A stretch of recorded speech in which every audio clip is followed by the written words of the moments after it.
Now, just fair warning, I've got these, at least the first story, maybe the second story. You guys might be able to get me on my soapbox. So. Oh boy. Hang on to your hats, Justin.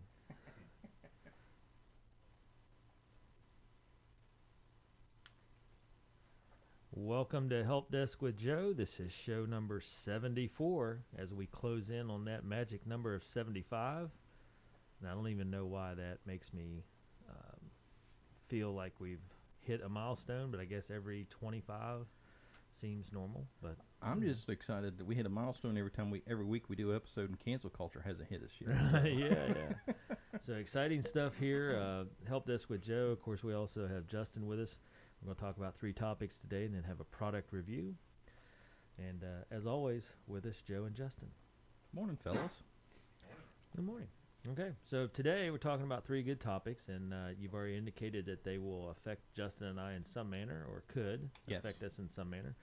But as always, Joe, you're throwing out technology tips, tricks, and things to keep everybody safe as they cruise the interweb and do all their business and so forth online. So today, let's start it off. We're talking about Suddenlink. Yes. So this first story is going to only apply to us residents in the state of West Virginia. So if you are not a resident of West Virginia, you may find this boring. You can fast forward, or this may make you say, "Hey, let me see what I can do in my area." So the West Virginia Public Service Commission is going to be holding public hearings for Suddenlink customers to come and complain about their poor Suddenlink service. It's a good news story, right? Yes. If people come and complain, is it actually going to have any effect? Well, the Public Service Commission it has launched an investigation into the customer service complaints against Suddenlink. So enough people have called and complained and screamed and shouted to the point now Public Service Commission saying, "Hey, we need to look in this. Apparently there is something, there's some value to these complaints." So the West Virginia Public Service Commission has stepped up and said, "Okay, here, let's take a look at this and see what's going on." So these public hearings are going to be held on August 23rd at 5 p.m. in Beckley, at 10:30 a.m. and 6 p.m. on August 24th in Charleston. However, if you are unable or choose not to participate in the public hearings, you can send a letter to the Public Service Commission at 201 Brook Street in Charleston. That zip code's 25301. Or you can also go to the West Virginia Public Service Commission's website and submit your comments there as well. We've got a big bin. We'll throw your letter into it. Yeah. You can send it to us. Yeah, send your letter. We'll hopefully recycle it instead of just dumpster it. But so that Beckley and Charleston. Yes. Nowhere up north or nowhere in the Eastern Panhandle. No. Is that because Suddenlink doesn't go up that direction, maybe, or is it just because they don't care? No, I don't think it's that. I mean, this is a publicity thing that the PSC could really, tout, puff her chest out and say, "Hey, we're doing something." So I doubt very seriously it's something to do with not going there. I'm going to speculate that maybe Suddenlink doesn't have coverage in those areas. Huh. Okay, yeah. And that's just pure speculation on my part. Right. Because Morgantown's a big area up through the 79 corridor, which is and then it's on camera. Technology corridor. Braxton County through Flatwood, Summersville, that area. Of course, Summersville's pretty close to Beckley, so that wouldn't be too bad. Right. But then up towards Wheeling and Parkersburg.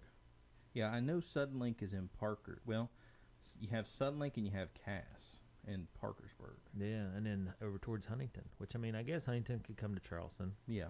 I don't know. I'm used to, when you see public service meetings, they generally kind of canvass the whole state. Right. And just to do Beckley and Charleston seems a little odd, lackadaisical. Well, so that's where it. You've got me interested now. I'm gonna see where Suddenlink has coverage in West Virginia. Yeah. But I do know, Dave and Justin, both of you guys. I have. It's no. Well, and you guys have Suddenlink here. And it's no known secret that you guys have had issues in the past with their service. Yeah, oh gosh. See, Yeah. see that's the reaction. When it works, it seems to me to work pretty well, and it doesn't not work so often that I would give it a bad rating. There you go, Justin. Just my limited experience, I wouldn't give it a bad rating overall. That's the key, when it works. When you have to start the sentence with that, that right there is the kind of the trigger. Yeah, for the most part, I don't notice speed slowdowns or anything like Well, that. Joe, you are correct. Sorry to interrupt, Justin. Yep, no problem. But yeah, you are correct. Suddenlink does not go up into the eastern panhandle at all. Okay. And it barely goes up towards Morgantown. It looks like it's like Buchanan area. Okay. And then it does go over towards Huntington and down towards like Williamson. Yeah, Morgantown area, maybe it's more like Comcast country. Yeah, it covers a lot of Kanawha County, of course, and down towards Beckley. So yeah. Okay. Yep, you are right. Lack of coverage in those areas, so they don't care. Okay. Well, I guess they wouldn't have a need to care. Right. So yeah. Right. Okay. Yeah. Yeah. So. Interesting. And from my standpoint, I have noticed over the last couple of years, I've had a lot more customers complain about Suddenlink service. Yeah. And because used to be Suddenlink was leaps and bounds better than Frontier, but that's not really setting the bar very high. Yeah. But yeah. I've had people come up to me and complain about Suddenlink, and I just flat out tell them, like, look, you think that's bad? Go to Frontier. Yeah. Yeah. Then you'll see what bad is. I mean, you only have a couple choices, so. Right. Yeah, it's the lesser of two evils. And I have Suddenlink internet at home. I need to check the speed on it and see where we're at. Yeah, speedtest.net. Yeah. There you go. Tip of the day from Joseph. Yeah. You want to check your internet speed? Speedtest.net. Let me give you another one. So you can go check out your own internet service and see how fast it's going. Or go to fast.com. Fast.com? Yeah.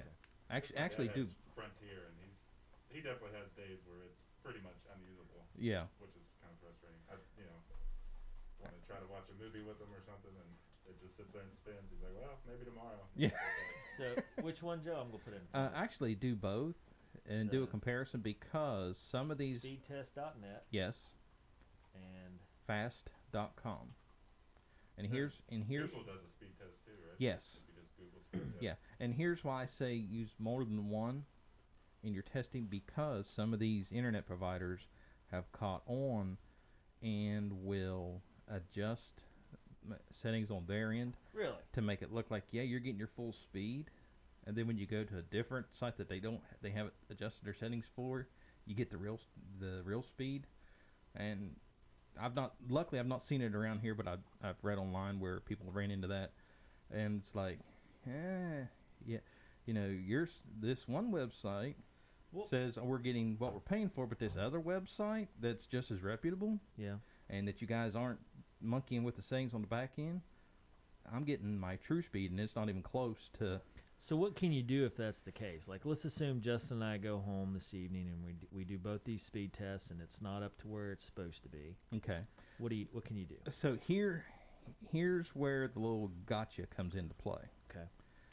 When you sign up for a service, internet service, and if you guys watch the commercials and read that fine print, and they always put it real small, they advertise, hey, sign up with so-and-so's internet service, you can get 200 meg speeds. In the little left-hand corner, that's not just a little decoration. In real small print, it says up to. So here's where they get you. By law, they have to guarantee at least 80% of what they advertise. So if they offer 200 meg service, they have to guarantee that you get at least 80% of that 200 meg. If it's 82, 83%, you call and complain, they're just not going to listen to you. They're going to say, sorry about your luck, better luck next time.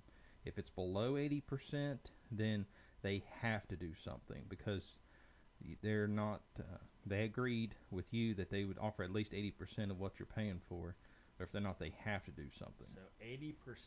Yes. Okay. So I went on suddenlink.com looking at their internet packages. Mm-hmm. They got 1 gig of internet. Yes. So that's the amount of you can use, right? No, that's the speed. Okay, that's the speed? Yes.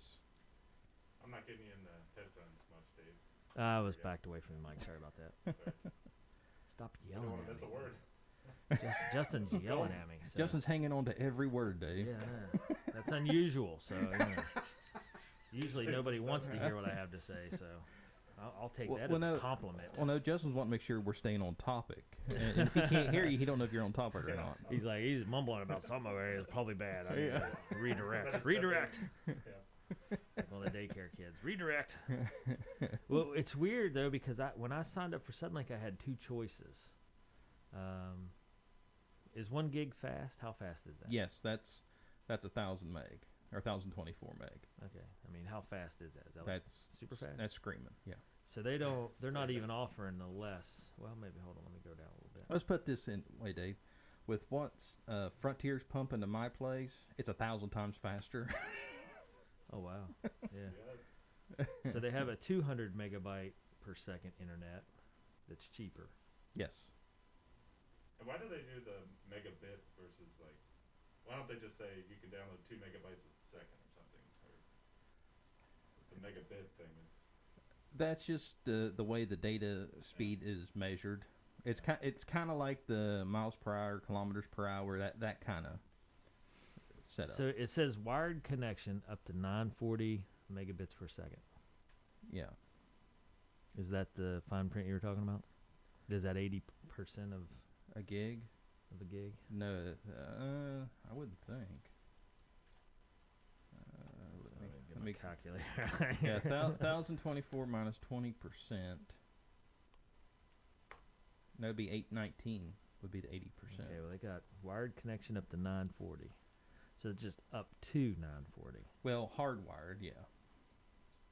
They find it's like a car company that says this car will go 100 miles an hour, and you get it and it only goes 80. They're like, well, it's 80%. Yeah, I think the 940 comes into play because there's a lot of, when it comes to the networking and stuff, there's other components that come into play, like there's things that can cause lag that's just out of your control.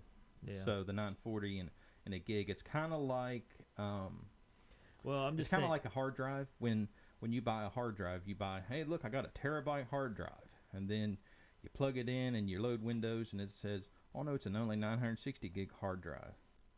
Well, it's classified as a terabyte, but you're not getting that full terabyte storage.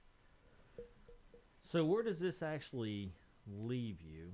So if you're getting 1 gig, and then it says up to 940, right? What do you think you're really getting? Well, it fluctuates, so you're going to get. Right. I just mean roughly. So you're obviously not getting a gig right off the bat because it says up to 940. Right. At the bare minimum, you should be getting at least 819. Okay. So if you're paying for gigabit, you should at least paying for a gig, get at least 819, but up to 940. Yeah. So you're not even getting a gig right off the bat because it's only up to 940. Right. How in the world did they get away with saying 1 gig when they're 300 megabytes off? Just right at the very in the same ad. I'm looking at the same ad. 1 gig up top. Right. And then below it, because that's just the way the technology math works. Right, I understand. I'm just saying, that's just kind of crazy that they can do that instead of just saying, hey, it'll be up to 940 megabytes per second. Right. I mean, that I would feel really good about that. I'd be like, okay, well, I got you. Or if they gave you an average, we guarantee an average of 700 or something. Well, and here's where it gets really crazy. I mean, it's not just internet. I mean, I've seen monitors. It's a 24-inch monitor. The screen's only 22 and a half. Really? Then why is it 24? Because that bezel around there adds an inch on each corner. Yeah. So now it's a 24-inch. So it's when it comes to technology and math, it doesn't add up. Because it's like always gonna show a little bit better. It's always going to be off just a hair. It's always gonna err on the making yourself look a little bit. Yeah. Cooler. Oh yeah. Introducing Smart Wi-Fi 6. Have you heard of that, Joe? Yes. What's that all about? Wi-Fi 6 is the latest generation of Wi-Fi signal for inside your home, and that's one of the steps to help provide faster Wi-Fi connections inside your home for faster data transmissions. So Now, their other advertisement says 200 megabytes per second internet. Yes. For a cheaper price, obviously. Now, it says wired connection up to 200 megabytes. Yeah. So, the fine print on that one is the same. Right. And I think... That's kind of crazy. Well, I think the reason that one is I think their systems are maxed out at a gig. Right. So, they can guarantee the 200 no problem because that's still within that threshold. Yeah. See, again, I'm it anxious doesn't to make go any home sense. and do a speed test and just see where I'm at. Yeah, make sure you do both tests to make sure that you're getting getting within the, if they're 3 to 5 meg or 10 meg off, no big deal. But if one says 800 and the other says 400, we got issues. Yeah. So what happens if let's assume that we have the 1 gig service. Okay. What's worth worrying about in making a phone call? So if you're paying for gig service, now of course and they're saying up to 940, so we're already down to 940 right, at best case scenario. Plus 80% of that was 800 something. Right, and here's where it comes really. You've got to be really careful because when you say gig service, that's kind of a blanket term. Yep. There's gig residential and there's gig business. Right. So we're assuming residential. Right. So I just want to make that clear. We're talking about gig residential service. Yep. So we're at 940, 800 roughly is what we're guaranteed. So let's assume what number based off that 800 or the 940? Well, because we said they can go 80% of that, right? Right. So 20% off of 940 is 752. Okay. So let's round it down to 750. Okay. So if your speed at your house is consistently below 750, I would be getting hold of the internet provider. Like how much below? Like what's bad?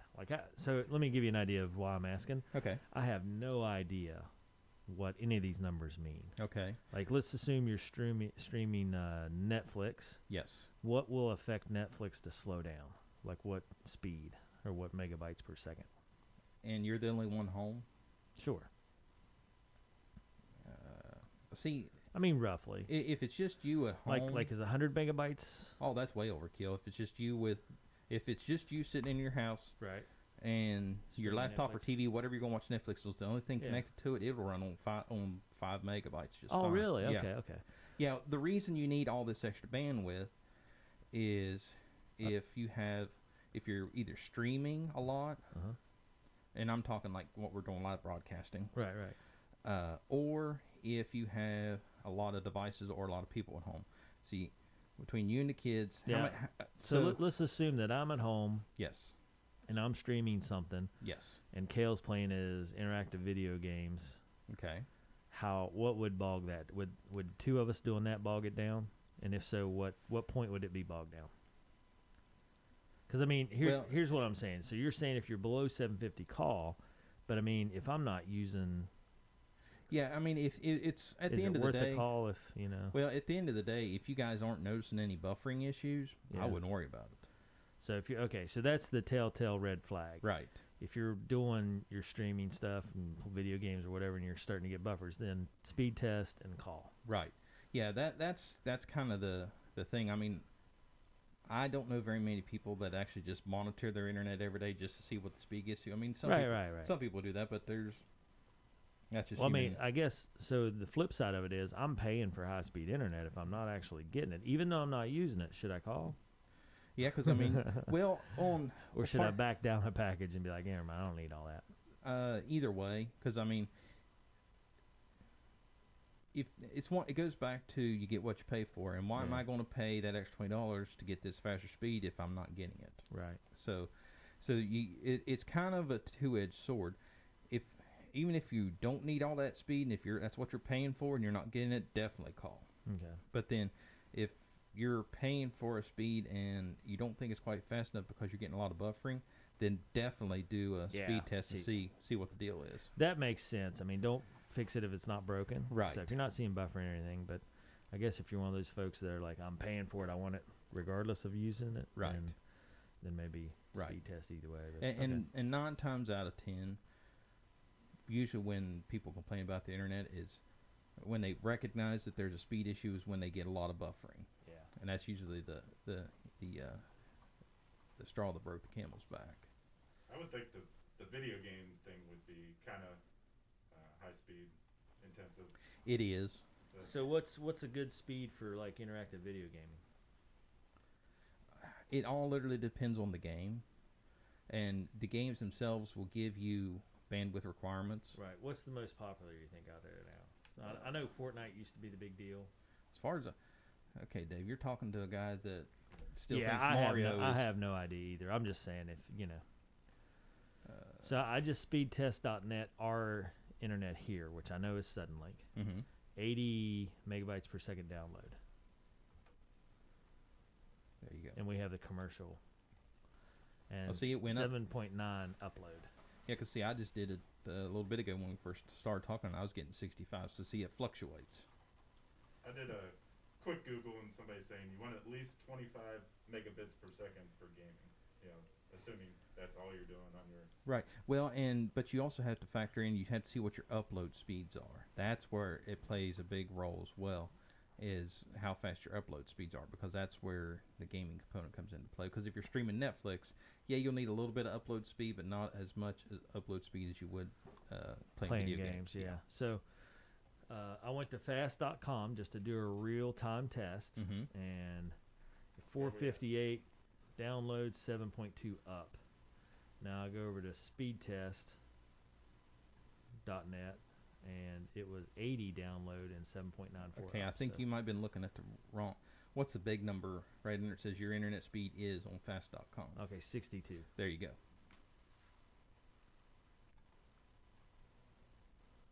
Yeah, that load, what you've seen loaded, that's your ping rate. So Well, it says unloaded 12 megabytes per second, loaded 458. Yeah, that's your latency. That's the delay from. My ping rate on speed test is 12. Yeah, it's still good ping rate. Yeah. And what's funny is. Hold on. So that's a big difference though. 62 megabytes per second versus 80. We'll see, it fluctuates. Yeah, I'm just saying. So that's 20 meg difference. 18. Yeah. 18 meg difference. Now the upload 7.94 and 7.2 is very similar. So Right. So is that? So we're on commercial and we're getting 80. Right. But what are you paying for? I don't know. There you go. I'm going to speculate and say you're probably paying for the 100 meg service. Yeah. But that's kind of a crazy difference when you look at their plan online is 940 megabytes per second. So that's like 9 times more. Right. Is that necessary? If your company's big enough, yes. No, I meant for residential. I mean, my gosh. Yeah. Based off of everything we do here at our patch organization, you know, all the computers we have running, doing shows like this and stuff. Right. I mean, we're under 100 megabytes per second, but yet at a residential area, you can get up to 800 and some before you have to worry, or 750. Well, you also. I guess nobody's playing interactive video games here, but right. It just seems like residential's 7 times more. Does that seem right? Well, and I'm only asking because I kind of assume commercial would be like beefed up. Well, right, but with business, it's a dedicated line, and I mean, there's some perks with all that. Okay. Residential, yeah, your speed, you can get a cheaper speed, or faster speed cheaper. Right. But you're also on the second tier of support. I mean, there's. Yeah. Okay. Well, I was just asking because, like I said, my natural instinct was commercial seems to be always more heavy duty, better. Right. Faster, but residential, seems like a huge difference for residential. Right. Well, with residential. So Justin, let's go home, and for next week's show, you test your Suddenlink connection. I'll test mine. We'll see where we're at. Okay. I think mine is gonna get pretty low marks. Do you even have Suddenlink? No. That's what I thought. Don't have anything. Justin has 0. I'm getting 0. Yeah. I did my test, and it's funny because nothing would connect. Yeah. So 0 plus a 0. Yeah, so Justin's going to send a really scathing letter to the PSC. Yeah. For some reason, my speed test reads nothing. So, Joe, you have Frontier? Unfortunately. So we'll come back next week and do a little update if you can remind me. Okay. And you test yours, I'll test mine, and we'll do a little comparison. Well, I can tell you what mine is right now. It's like 1.4 download, 1.4 meg. Oh. Yeah. And and 428 kilobyte upload. Oh gosh. Yeah. So roughly half a meg. Yeah. Good times. Now you see why I. Hey, as soon as I figure out who's on the Broadband Commission, I'm gonna complain. Hi. I know that's. Hence why. That's why you have an insight and a knowledge base. Yes. Yeah, okay. And as a small business owner that relies on technology, that's at the forefront of your site there. Right. Well, Okay. it's one of those things. We have so many customers that could do much more. Oh, how do you entice business to come to West Virginia when Yeah. we're struggling with broadband across the state? Right. Yeah, I mean, and that's always been an issue. So glad to see it's getting worked on. And that actually kind of draws us into our second news story. There you go, FCC, bring Yeah. it on. So, the FCC has. Where you at on that one, Justin? So the FCC has revealed new broadband coverage maps, but now hold on before everybody jumps up and down and gets excited. This is kind of stage one of a multi-stage setup. So you guys remember me talking a couple months ago about the FCC wanting you to submit your internet speeds and claims and all that to help them correct the maps that are so far off. It's not even funny. Yeah. Okay. So the broadband data task force has published a new map that shows data on 4G LTE mobile broadband networks and availability throughout the United States, and it was released last Friday. So you can go to the FCC's website and look at their map, and this map is accurate as of May 15th, 2021, and it shows 4G LTE voice coverage and data coverage across the nation, and it's for all the major carriers like AT&T, T-Mobile, US Cellular, and Verizon. And these 4 wireless service providers have voluntarily submitted the coverage data used to create this map as part of the effort to improve the data on mobile broadband availability throughout the United States. So here's where I have a slight issue with that. We've seen the mess that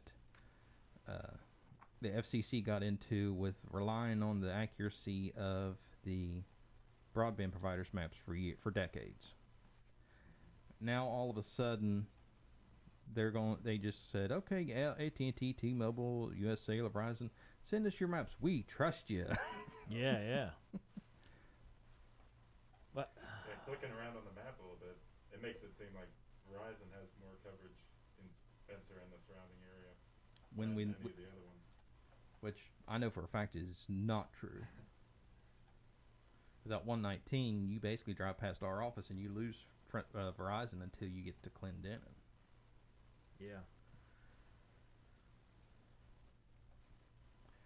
So, Yeah, I'm looking at the same thing and kind of zoomed in on it. So this is, like I said, this is part of a multi-stage project, but once it's fully implemented, the FCC's broadband maps will include additional layers and functions. For fixed internet service, i.e. cable internet, fiber internet, DSL services like that, the maps will show on a house-by-house, location-by-location basis where broadband internet access service is available, meaning that it has a broadband connection or could be connected within 10 business days with a standard installation. You know what's funny is the map shows like Reedy almost being covered. By which carrier? On my map, it's hard to tell what carrier is what here. Viasat and Hughes Network. Okay, those are satellite. Yeah. Okay, so they're saying they can cover that area. Well, they would because they're satellite. Altis or Altus? Cable? Okay, that's Suddenlink. Does that go out? It says past Billings. Yes. It goes just a piece of past Billings, yes. It doesn't go into Reedy. Yeah, it doesn't make it all the way to Reedy. Yeah. Yeah, Altus, they bought out Suddenlink. Okay.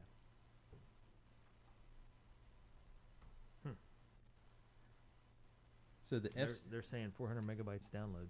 Yep, that's Suddenlink. So 40 up. yes. Does that seem right? Yes. How come we only have 7 going up? Because you're a business line.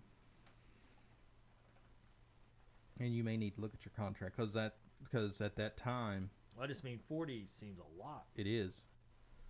And out towards Reedy, I'm impressed that, the farther they get away from downtown where the hub is. Right. Huh. Suddenlink upgraded a bunch of their equipment a couple years ago. Yeah. And was able to bump these numbers up.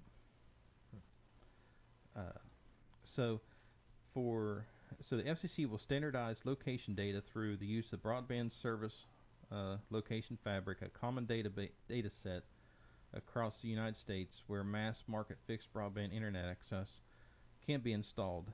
The collection map will also incorporate systems and processes for the validation and verification of provider-submitted data to improve their accuracy, as well as a user-friendly challenge process that allows consumers, state, local, and tribal governments, and other third parties to dispute the information shown on the maps.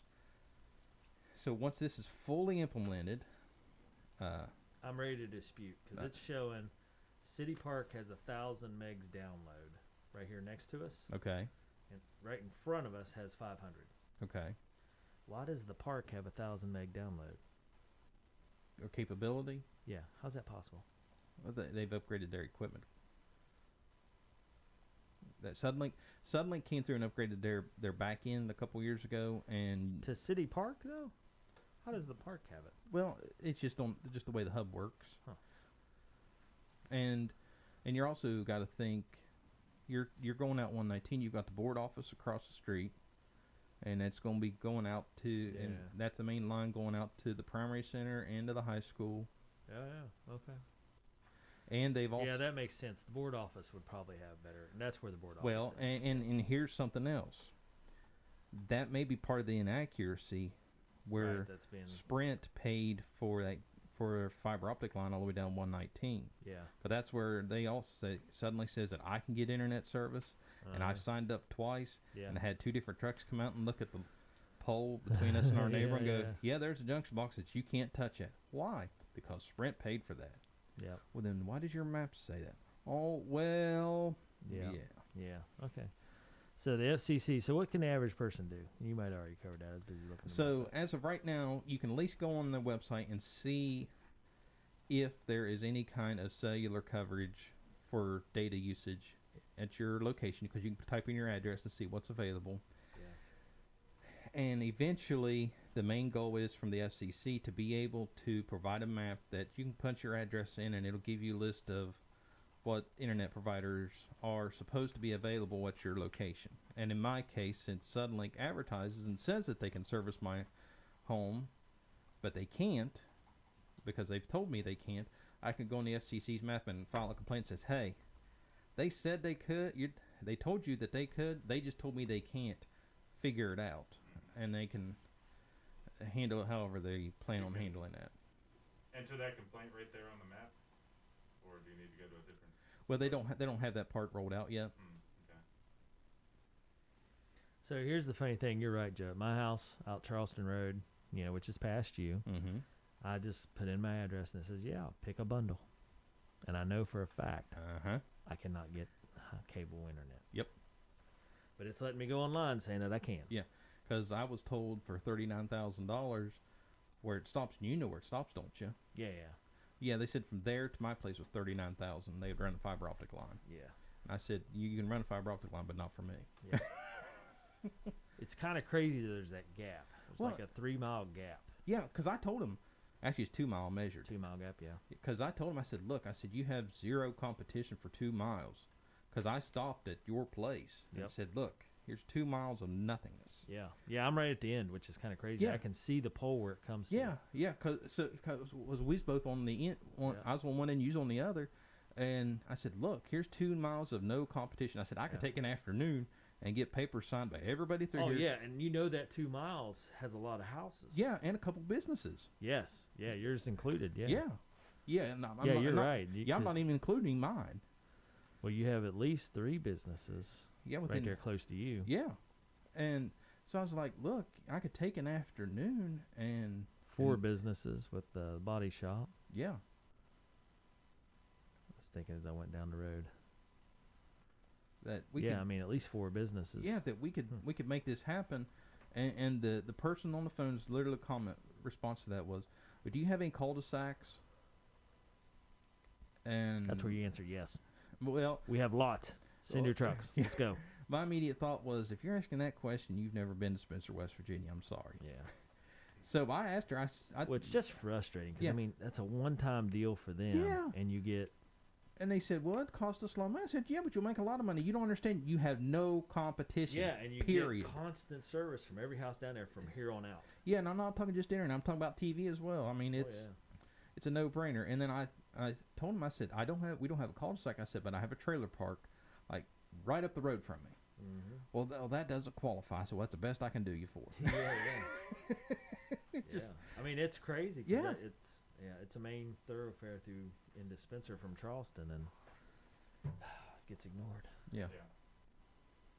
All right. That's why I've been hounding T-Mobile's website almost weekly to see when they're going to flip on the switch for 5G Let me go home back internet and see here. what the site is. So I went on. Do either of you have it there? The map. Yeah, FCC dot something. Yeah, fcc.maps.arcgis.com. And then there's some stuff after that. There you go. So yeah, you can Google search it like I did, but pull up that map, look at it, see if your address is in there, and if it's showing good service and you don't have any, by golly, fill out the paperwork. We got to get broadband rolling in West Virginia. And Joe Manchin has actually been spearheading this. Like, he's been doubling down on all this. Is like, look, West Virginia is basically an internet black hole. This is where internet comes to die, because there's nothing here. Well, I mean, as far as internet connectivity goes, that it's almost like a leopard. It's spotted everywhere. Our governor has a different. He's looking at different things.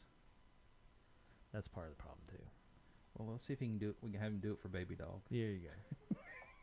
Baby Dog needs internet. Yeah. Although I will say congratulations, as I understand it, Wally Board. Yes, congratulations to Wally. Yeah. Which is one of our longtime business owners and supporters of a lot of the community stuff that goes on around here. He and his board Depew Realty. Yeah, Wally was the grand prize winner of $1,588,000. Is that right? 1.58. Yeah. Yeah, $1 million. Pretty exciting stuff here in Spencer. Baby Dog?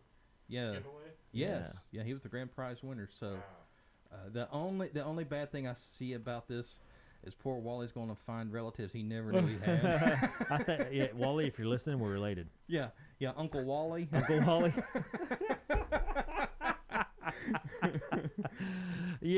I kind of hope I see him soon, because that's exactly what I'm going. Uncle Wally. Yeah. Just as a joke. Yeah, it's me. Yeah. Such a great guy. Yes. Such a great guy. Always supports the community, and one of those things where Black Walnut Festival, he's always had his realty business open, and has a big Black Walnut deal there. Right. And and his daughter Jennifer still operates the realty company. So good stuff for Spencer. Yeah, glad to see it. And it was kind of funny to watch. Of course, now I can't say that I would be having any better reaction of literally walking out of my office and then somebody handing me a check for. That's how they told him. Yeah. Oh, you didn't see the video? No, I haven't seen any of it. So Bob Ashley works down at the governor's office with the governor. Yeah. So the governor and Bob and the news media and the governor's team pulls in the lot, and Bob walks into the office and tells Wally, says, "Hey, I need you to come out here for a second." He says, "Okay." So they start outside, and Bob goes, "Have you ever met the governor?" And Wally goes, "No, I've never met him." He said, "Would you like to?" Wally said, "Sure." So they turn the corner there, and right in the parking lot, there's all the news media's around, and there sits the governor with Baby Dog, and Wally walks up, shakes his hand, and they start talking, and the governor goes, "I'm getting ready to change your life," and Wally goes, "Well, how?" Yeah. And I'll send you the video. He goes, "I'm looking at it. You Google Wally Board, Spencer, West Virginia, by golly, up it comes." And it's shaped like a dog bone. Yes.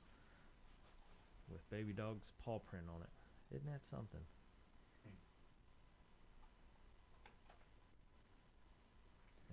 And then it kicks over to Megan Landsberg of Vienna is giving keys to a brand new Toyota truck. And $588,000 went to care of wedlock at LaRoby's Pizza and Driving Range in Southridge Center. Yeah, Andrew Miller had Wally on WVRC radio yesterday morning talking about it, and Andrew asked him. He asked him, has it sunk in yet? And Wally's going, no, I'm still in shock. Of course, now I would be too. I just literally walk out my door and somebody goes, here's over $1.5 million. Shazam! Yeah. Or I guess in today's terms, bazinga. Yeah. But yeah, that's pretty neat that Spencer, West Virginia. I had one of my buddies tell me yesterday. He's like, "Hey, guy in Spencer won," and I was like, "What?" I don't follow. I don't watch news or anything. So right. I was like, "That's pretty cool." It's like, yeah. Yep, I know Wally. Yeah, it's kind of because Wally said everybody keeps calling and asking, "What are you gonna spend the money on?" He goes, "I don't know." Yeah, I mean, what do you say when you just get 5 points or 1.6 million? Yeah, and I mean that's a lot to digest. That's a lot of information to take in and kind of figure. Okay, what happens from here? Yeah, because I told. How do we fend off all the, nephew Justins and cousin Joes? And Well, that's what I told Cena. If we ever, of course, we don't play it very often. Yeah. But if we ever hit the lottery, first thing I'm going to do is I'm going to call our accountant. Now, they make the lottery withdrawal like 11:15 at night. I don't know. At 11:16, he's going to be getting a call. I'm impressed you have an accountant. Well, we have to for the business. Yeah, that's true. Yeah, I tell him, I said, I don't know why I pay you to tell me I don't have any money. I know I don't have any money, so I don't know why I pay you to tell me that. But anyway, I'll call. I told Cena, I said, I'm going to call him and say, how much will it cost me for you to not go to work tomorrow? Let me pick you up at 7 o'clock and we're going to Charleston. Name your price because I guarantee I can afford it. Yeah. Gonna pay some bills. Yeah. Do you know if they're gonna do another baby dog? I think that was the last one, end all be all on that. Sorry, Justin, you're out of luck. About to go get another COVID shot. Get my name in the hat. All right. Well, what was the last one? Zoom? Zoom it up. Okay. So Zoom is now offering a new focus mode that will help keep students from distracting each other. A new focus mode. Yes. Wow. So here's how it works. So Zoom has announced this new mode called focus mode, in which it says is meant to keep students from getting distracted while in virtual classroom, while still allowing the teacher to keep an eye. All right, hold on. I got to interrupt you there. I apologize, Joe, but how to keep a student from being distracted in a classroom. Case in point. That's like trying to say I'm going to wrangle 30 kittens by myself. There is no way possible on this planet, and I'm guessing any other planet, to keep a kid focused in a classroom unless you are just like a magic Pied Piper type person. Okay, well, this is going to cut down on it. So here... I'm just impressed that's the moniker they threw out. Yeah. We're going to keep kids focused. Every teacher in the world knows what a challenge that is. Yeah. Now, don't get me wrong. There are some awesome teachers out there, and you can get kids to focus, 15 minutes, maybe a half hour if they're older. But holy cow, what a battle. Yeah. Yeah, that's why... And I'm not saying kids are bad. I'm saying that's kids. Kids are, squirrel. Yeah. Yeah, that's why I say hats off to teachers because... gosh, yes. My sister's a teacher, and she'll, she and I will talk all the time about stuff, and she just tells me some of the experiences she deals with, and I just flat out tell her hats off to you. Oh, gosh. I said, because I do not have that kind of patience. Yeah. How do I want to phrase this without just sound like a jerk? West Virginia upbringing, let's put it that way. Yeah. Kind of the old school consequences for your actions kind of deal. That would kick in, and I wouldn't last about 2 minutes. Yeah. It's funny. I'd be finding a woodshed. I'll put it that way. Yeah, I taught sophomore English at the high school, and I enjoyed it because the high school kids have a longer attention span. Yeah, and you can independently assign them work. Right. But man, the lower ages. Whew. Yeah. And it's wonderful though. Like kindergartners, they're wonderful, but you have to be on your game. Yeah. And like you said, hats off to the elementary age teachers. Yes. Because they have to go wide open all day long to keep their 25 kids engaged, learning, on task. Right. And and it's not the fault of the system per se. It's just kids are kids. Oh, kids are kids, and we want them to focus so much, and we want them to do 8 hours of learning. And I go down, we talk with the Department of Ed all the time about our after-school programs. They're like, you need to do more math after school. And I'm like, listen, after 8 hours, the last thing a kid wants to do is sit down and do more of what they just saw. Exactly. It's got to be fun, engaging. So that's why I think part of our success for Patch after-school programs is the fact that we don't do extended day per se. Right. We do enrichment and focus on social, emotional, and behavioral well-being more so than you're going to sit down and do more math because the 2 hours you had earlier today wasn't didn't enough. Take. Yeah. Yeah. Oh my gosh. Well, and the thing of it is, you just can't beat kids up like that. You know, they want you to sit down with pencil and paper and do math. Look, give the kids a Monopoly and let them play, and guess what? There's math in Monopoly. Oh gosh. It's kind of crazy you say that. We do Crazy Eights math, which is working with the Crazy Eights card game. Yeah. Tons of math there. Yeah. You know, you can incorporate math in a lot of different ways. Yeah, and they don't realize it's like, well, that's not pencil and paper. No, it's not. But guess what? You can play any board game, any board game that especially for little guys and girls, any board game that requires counting. Yeah. You know. Yeah, just even rolling the dice and moving across the board. I mean, that's it. Yeah. So back anyway. I just Justin. Yeah, you're trying to picture. Is this really a problem? Because I'm picturing like a Zoom meeting with 5 people, and I'm not able to concentrate because I'm looking down. I'm seeing Dave pick his nose, eating a wrap or something. He's eating some fries or whatever it is, or something healthy. He's eating a salad. I was gonna say, why do I gotta be eating first of all, and why do I gotta be picking my nose? Taking a bite of salad, and I can't stay focused because of someone else's screen and what they're doing. Yeah. I can't picture that for me, but yeah, like you said, the kids.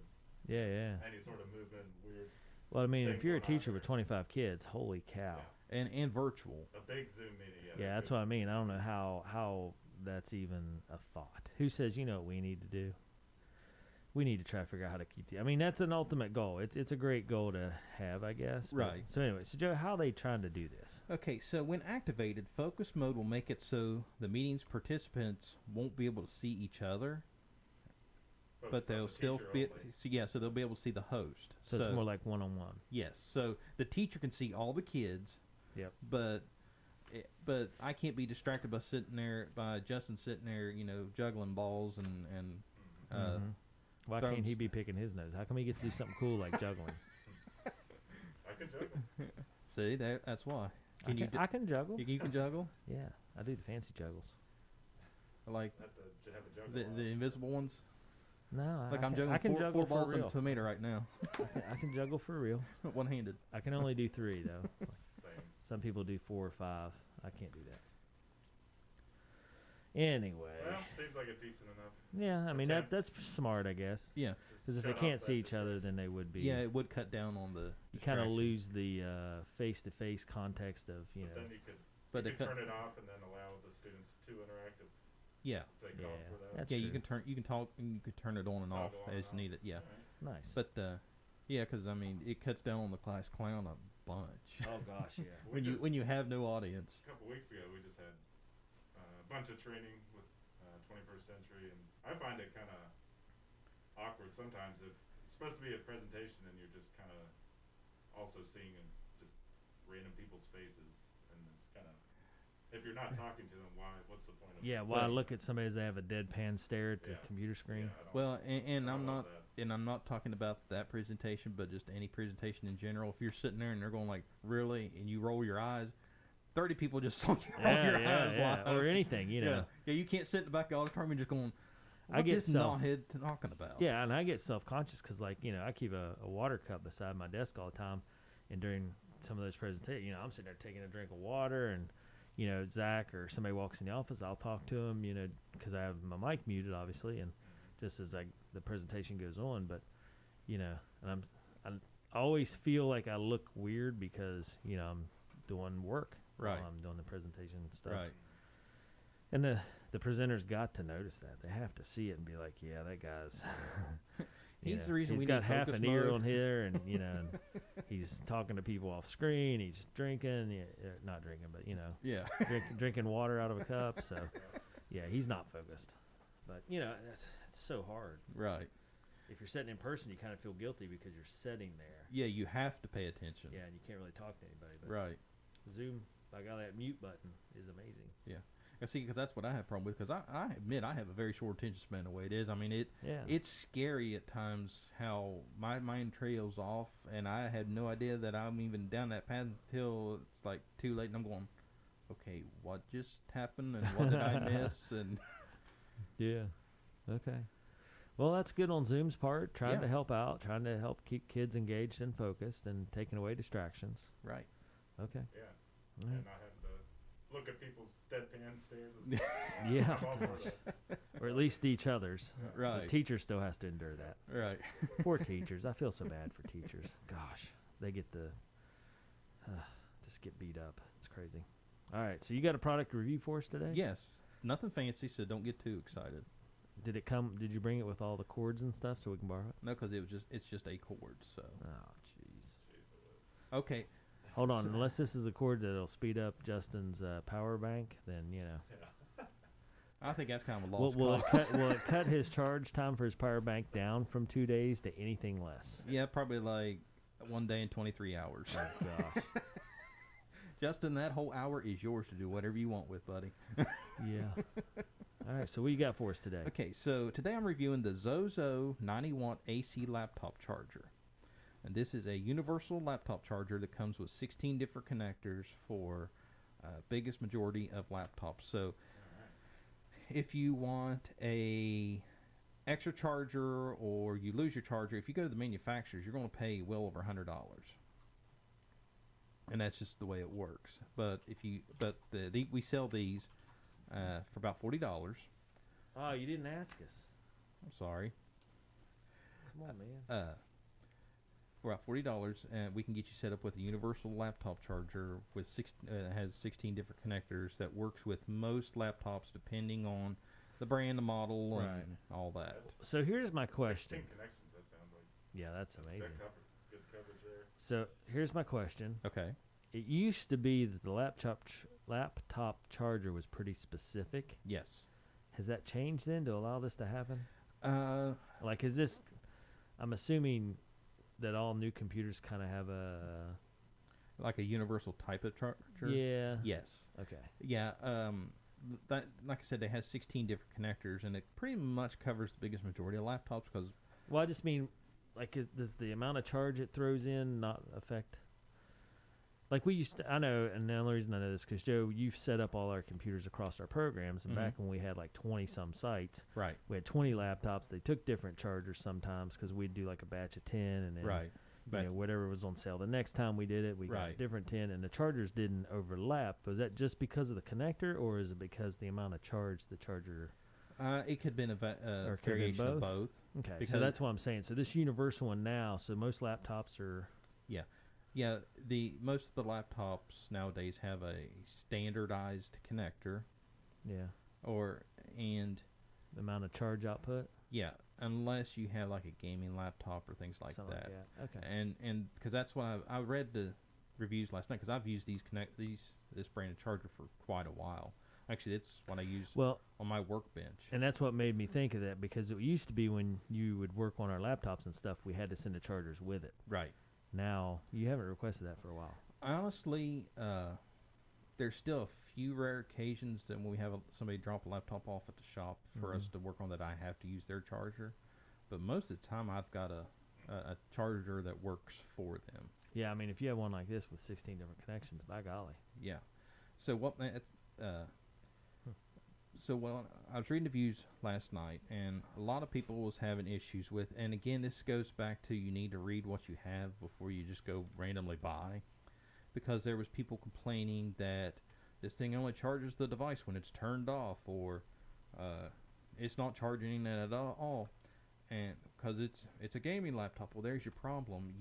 These gaming laptops require a bigger power supply, and sometimes, I mean, the power supplies on a gaming laptop are literally the size of a brick. Yeah. Because they require so much more juice to power everything. So just one of these standard chargers is not going to work. It's not going to provide enough power. So what you need to do is you need to look at your laptop charger that you have, and right on the brick part of it, on the bottom of it, it'll give you your power readings. And it'll tell you if it's a 65 watt, 90 watt, 120 watt, whatever. And if it's a 90 watt or below, this more than likely will work as long as you have one of the right 16 connectors. What if you lost your charger? Well, is there a way to just look up your yeah, model you can online? look up your model number online and get the power information for it as well. So I have an unrelated question since Justin's not paying attention. Okay. Is there a power bank now that will power a gaming laptop for a couple hours? Yes. Really? Yes. Because I know that used to be a big issue. People are like, man, my laptop, and like you said, you know, you go on vacation, you're somewhere where you don't have electric, you know, and you want or you're driving, whatever the case may be. Right. And you know, and you want to use your laptop for a couple hours. That goes dead. Once it's going dead, you can't really do a whole lot. Right. Oh yeah, they make car adapters that have the AC plugs. Right, but I mean just a power bank. If you're out somewhere, I'm almost certain they do, because and the reason, one of the reasons I ask is because we broadcast some of the local sports here, and you know sometimes where you're at a soccer field or something like that you don't have access to power. You're just sitting in the bleachers. What can you do that would power your laptop running, you know, OSB and Facebook and streaming and doing all these heavy things that normally would drain the battery in about 45 or 50 minutes? Right. Is there a power bank that would keep that going? Yep. I'm looking at one right now for about $259. Really? Yep. What kind of... It looks like a little lunch bag. Yeah, but I mean, what kind of power does that have? It's 70,200 milliamp hour or 7 watt hour. Wow. Yeah. Okay. So there's a lot of advances now with batteries and power supplies. And the reason I know that is I know that they make cases for your gaming console. Hold on. How long does it take to charge this? Is this going to be like Justin's power bank where it takes 7 days to charge? I don't know. That's a good question. Because his power bank's one of those little palm ones that fit in your pocket, and it takes 2 days. Yeah. So if we ramp it up to 70,000 milliamp hours, then that's got to take like 2 weeks to charge, right? That's a joke. So if you're not sure what we're talking about here, this inside joke is a reference to Justin's power supply. Product review I did one time. Yeah, he did a product review, and it took 2 full days to charge up this little power supply. And took 4 hours to drain. I don't even think it took that long. It was like, what, one and a half charges? It was a weekend full of me popping my head in and being continuously monitoring this. Yeah. Surely it's got to be charged by now. It's been about 8 hours though. All right, I'll check again in 4 hours. I just think of that SpongeBob verse where the whole screen goes up 2 days later. Yeah. Popping my head in. Are you done yet? I'm not seeing a charge time on it. But the reason I knew that they did these kind of things, they probably won't even tell you the charge time, is I know that they make these portable bags for like your gaming consoles where it has a little screen, you can dump your Xbox, your PlayStation in it, and it's like I knew those things had to have some kind of power. Where are you looking at this at? Is it on like Amazon or something? No, I just looked up. It's not I looked up PS4 power bank and found it on Google. So how'd you come across this product, Joe, or what? Actually, I needed a charger at the office. I got tired of. He got tired of dealing with people like us, where he's like, "Hey, I need a charger with a laptop," and we're like, Well, we left it at whatever school because we just walked in, grabbed the actual laptop, and walked out. Well, that and and then he's like, "Well, you kind of got me in a bind because I can't do anything without having power." Well, that and I've had people bring me laptop chargers over the years that's literally held by duct tape and a prayer, and I'm just looking at, that thing should have caught on fire 3 times already. And so it's like, I need something that I know is safe and reliable and good, and that's what I've used, and I've sold a ton of these. And the price, are you, if someone were to go to like their Lenovo or HP, are they going to pay a lot more for? If you buy charger, yes. They lose theirs or whatever. If you buy a charger from the manufacturer, the cheapest you're going to get away is like $90 or $100, if not more. Yeah. This one's a little better bang for your buck. Yes, way better. Was this one of those Amazon deal day things you snagged up at first? No, it was just one of those I needed it. Yeah. Gotta have it. Did you mostly zero in on this one by good reviews, or?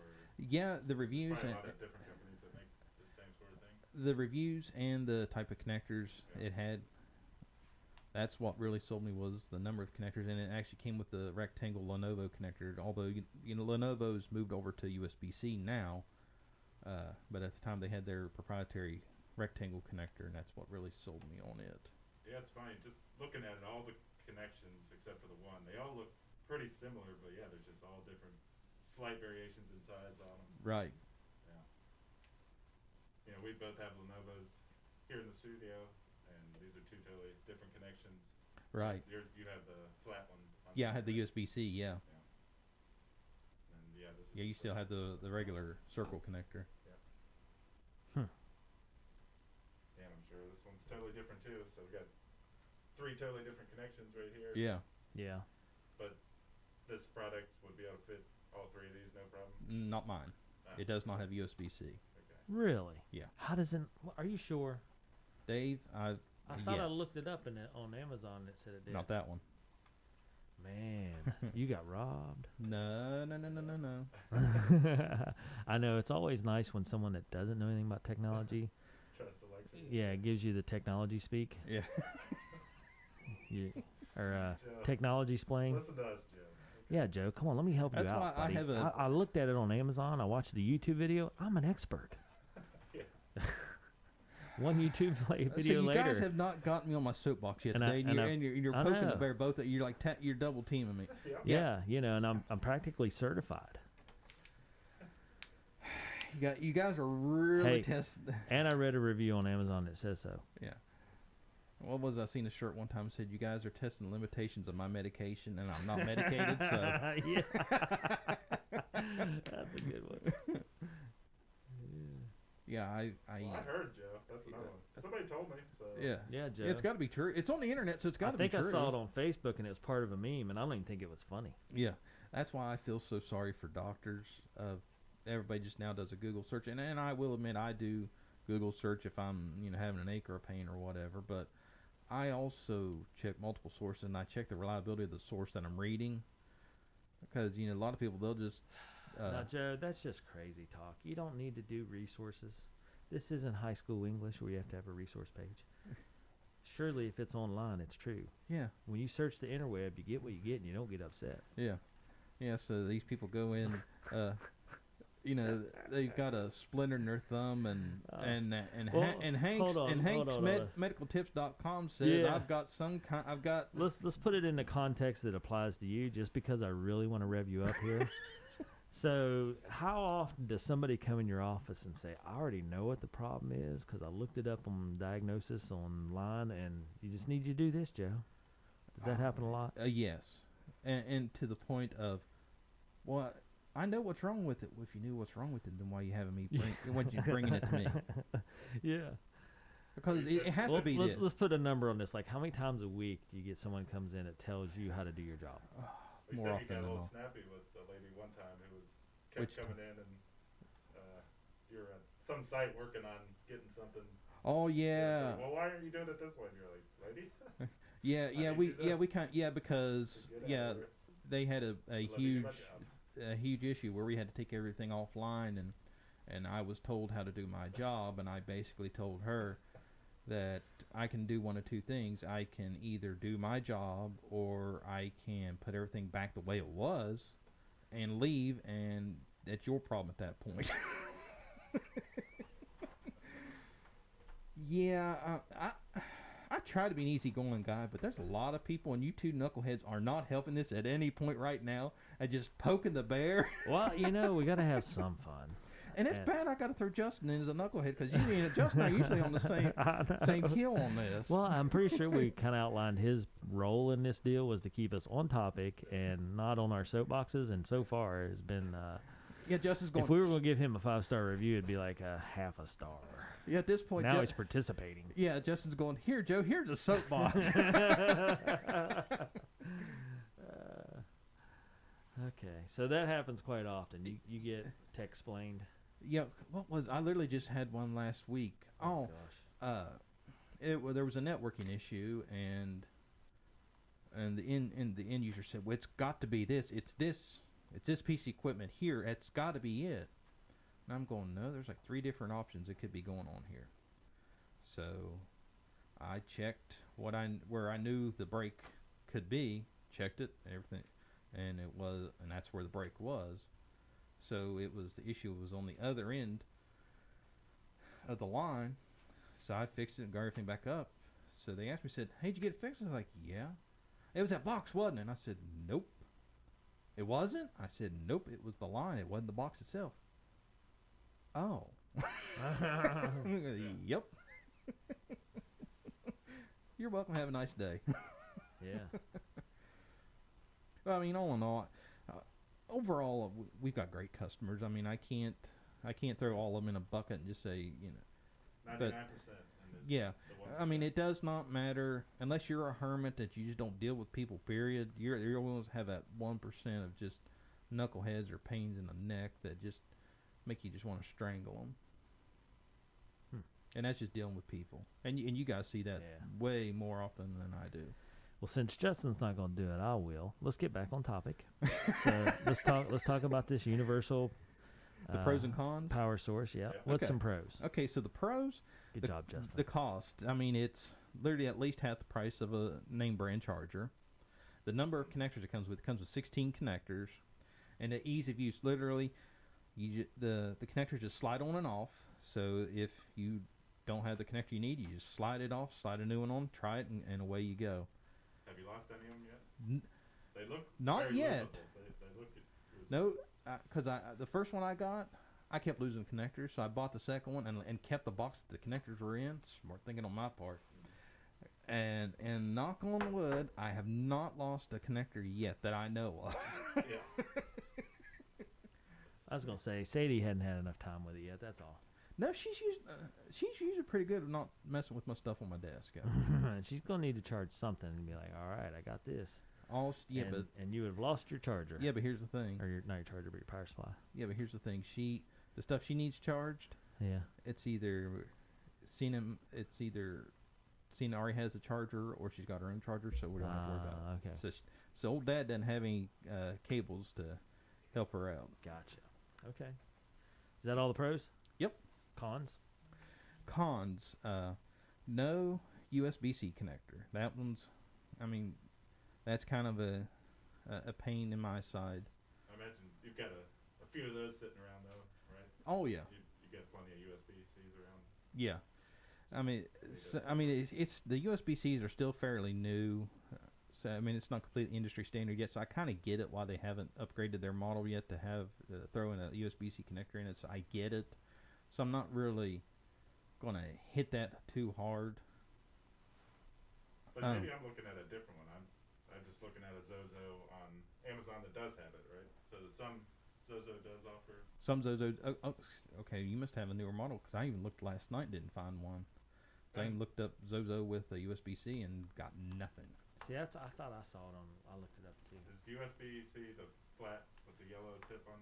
No. No. Okay. Well, the yellow tip, that's the Lenovo tip. Okay. Yeah. Never mind. False alarm. See, you got me all excited for nothing. That's why you don't listen to. Justin tried to tech-splain you and got splained right back. Boomerang. You guys are literally just trying. What's this, you guys? I didn't have anything in it. Although Not this time. That's what I was talking about, because I saw the yellow tipped one as well, and I was like, it looks like a USB-C, but I guess it's not. No. Fine. Joe's right. Fine. Joe's right again. I'm going to tell you, like, the technology expert actually is right. I'm going to tell you guys, like Steve and I joke about all the time. What do I know? I'm just the tech guy. Yeah, I was going to say, I'm going back to YouTube and leaving a review. What the heck, people? Actually, I'm going on that Amazon thing and be like, listen, it looks like USB-C, and I'm mad because it's not. Yeah. But it looks like it. From my perspective, it looks like it. I know people will be like, what? I'll get the usual reaction. What an idiot. Just leave a 1-star review. Yeah.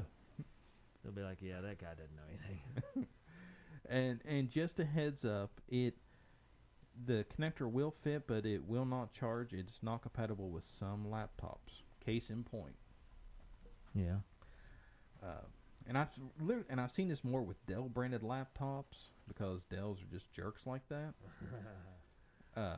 I'll use my universal charger on there, and it'll plug it in. It'll fire up the laptop. The first thing it does, it goes, this charger is not compatible with this laptop.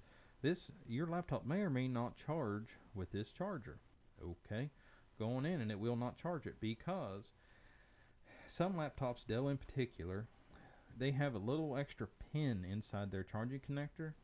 Yeah. And all that is it's a little check spot that if Dell's put in there, so you can't use these universal chargers. You have to buy the one from Dell. So then Dell's got you over the barrel that you have to buy that from them. It's like the little key. Yeah, the little proprietary connector. Do anything other than. Yeah. The only function of it is so when it checks, it goes, oh yeah, you're a Dell charger. Yeah, come on in, charge that battery. Yeah. So that's one thing you got to watch out for.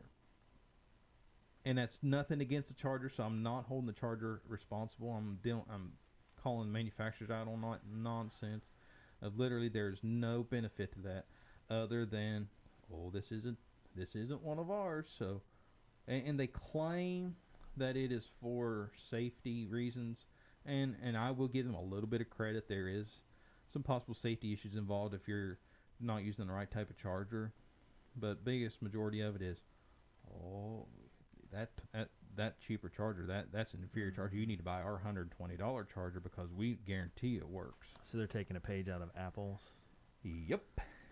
playbook. It worked for them, so why can't it work for us? How much mileage have you gotten out of this thing? How long have you been using it? The one I have, I've been using it for at least 2 years. Oh wow! So this is a long term. This isn't. Hey, I tried it out over the weekend and it seems to work great. No, actually, what It's a got me, long-term thing, what reminded me to review it is, had a customer last week need some new chargers, so I ordered 3 of them. And they said, well, will this work? I said, yeah, this is what you need. And I was like, oh yeah, I completely forgot I had that. So he was like, yeah, let's review that because it's a great charger. Do you know if Amazon gives you the option to update your review? So you get something, you really like it for the first month. Could you go back a year later and say, you know what, it's starting to break down? Or yeah, I think I don't know what the timeline is, but I have seen on the reviews like they will say update on or review update. Yes, I have seen that, but I don't know what kind of window they have on that. I'm feeling a 4-star rating coming. Dave, what do you feel? Yeah, I mean, you use it and you still use it, so that's my go-to when we talk about things like this. Right. Because, like Justin, when's the last time you used your power bank? Long time. There you go. So if it's a bad product, especially Joe, when you do this for a living, right, you're not going to keep it on your workbench if it doesn't work. Right. So therefore, I'm saying at least 4, maybe a 5. Right. I'd say if it had more, which 16 seems kind of crazy. Right. Let's say if it had more, just to fit those oddballs, you'd give it a 5 easy. Right. So 4, 4.5. Well, you guys are in the right neighborhood. I have to give the ZOZO Power charger a 4.5-star rating. Bam! Do I know Joe or do I know Joe? Has these last 10 years of Joe and I doing these shows paid off? I'd say. Heck yeah. and here's why it does not get the full 5. Okay. No USB-C connector. Yeah, that's why I had can't that, believe the yellow one's not USB-C. No, that's the Lenovo. Right, but I just mean, how do you not have that? Yeah. And I mean, they may be in development, who knows, but yeah. if it had a USB-C connector, I would buy another charger just to get the new connector, but they don't, so unfortunately, no 5-star. No 5-star for you. No, that happens. I mean, pretty good score though. Yeah, it's still a great product. Yeah. Don't get me wrong. Yeah. Huh. Okay. Well, I'll keep that in mind if I ever need a charger. Yeah, that's the thing. This is really useful for someone that's in the technology business. Right. Or someone that might have multiple laptops across the board. Like, here's the thing. Now I know for the money, rather than buying a charger that just fits the computer I need it for, I'd be way better off buying this one that will fit multiples. Right. And then, even if you only use it with one, you have if you can keep track of the 15 other adapters. Right. It'll always be there. Yeah, because we keep these in stock, and literally had a customer a couple months ago call and say, hey, my dog chewed up my laptop charger last night. Do you guys have any chargers by chance? And I literally told him, I said, I've got a universal one. Yeah. I said, it might work. I said, bring your laptop and we'll check it at the office, make sure everything's good. And if it does, we've got you covered. So they brought it out. I found the right connector, plugged it in, charged right up. I said, there you go. And they took it, and they've been happy ever since. So you have these in stock? Yes, we keep these in stock. Well, if anybody's sitting in the boat where they're like, man, I need to charge 2 laptops that have different chargers, and I don't feel like messing with it, or they just lost theirs, or it's not working, or whatever the case may be, how do they get a hold of you, Joe? You give us a call at our office at 304-927-3588. Check out our website at amdigitaltechnologies.com. Or follow us on social media. We're on Facebook, YouTube, and Twitter at AM Digital Tech for all that. And be sure to subscribe to the podcast, Help Desk with Joe and Dave. We are on all the major podcast platforms. Our podcasts are hosted by Anchor.fm. Yeah, nice. Okay. Well, that's show 74 in the books. Make sure you tune in with us next week. We're here in Spencer, West Virginia at our Patch Turned Up studio. And it's Help Desk with Joe, show 74. We'll be back, as I said, next week with show 75, which kind of seems like a milestone to me. I don't know why. It seems silly, but I like keeping track of them. And with it gives you that warm fuzzy feeling. It does. And again, we've been doing this for somewhere between 8 and 10 years in some variety and fashion of, Help Desk with Joe. So exciting to see that we're closing in on another milestone. And then, of course, here with Justin helping out, which in quotes, helping out. Yeah, he used to be the adult in the situation. I know, but he used to be the monitor, right? Yeah, I don't know if we've corrupted him or, he was just kind of holding back, and this is actually how Justin operates. Now he's on board. He's like, you know what, it's more fun on your side of the fence. Yeah. If you're going to have a circus full of monkeys, you might as well be in with the monkeys. Right. Just having a blast. All right, anyway. All right, we'll be back next week, everyone. Thanks for tuning in. Again, check out the other Help Desk with Joe shows, and then you can go back as far as 8, 9, or 10 years. I'm not even sure. And if you need anything at all, support A&M Digital Technology here, one of our local businesses. And even though they do work locally, statewide, region-wide, and all the way down as far as Florida, down the East Coast. So, yeah. And we also ship products nationwide. So. There you go. So call them with all your needs and support businesses that support our programs here at Patch. And A&M behind the scenes keeps all the wheels a-turning for Patch. So we're happy to have this wonderful collaboration for, I'd say, closing in on a decade. Whew. Jeez, Joe. I can't believe you put up with me that long. But anyway. All right, from the Patch Turned Up studio for myself, Joe, and Justin, we'll be back next week for show 75. Thanks for tuning in.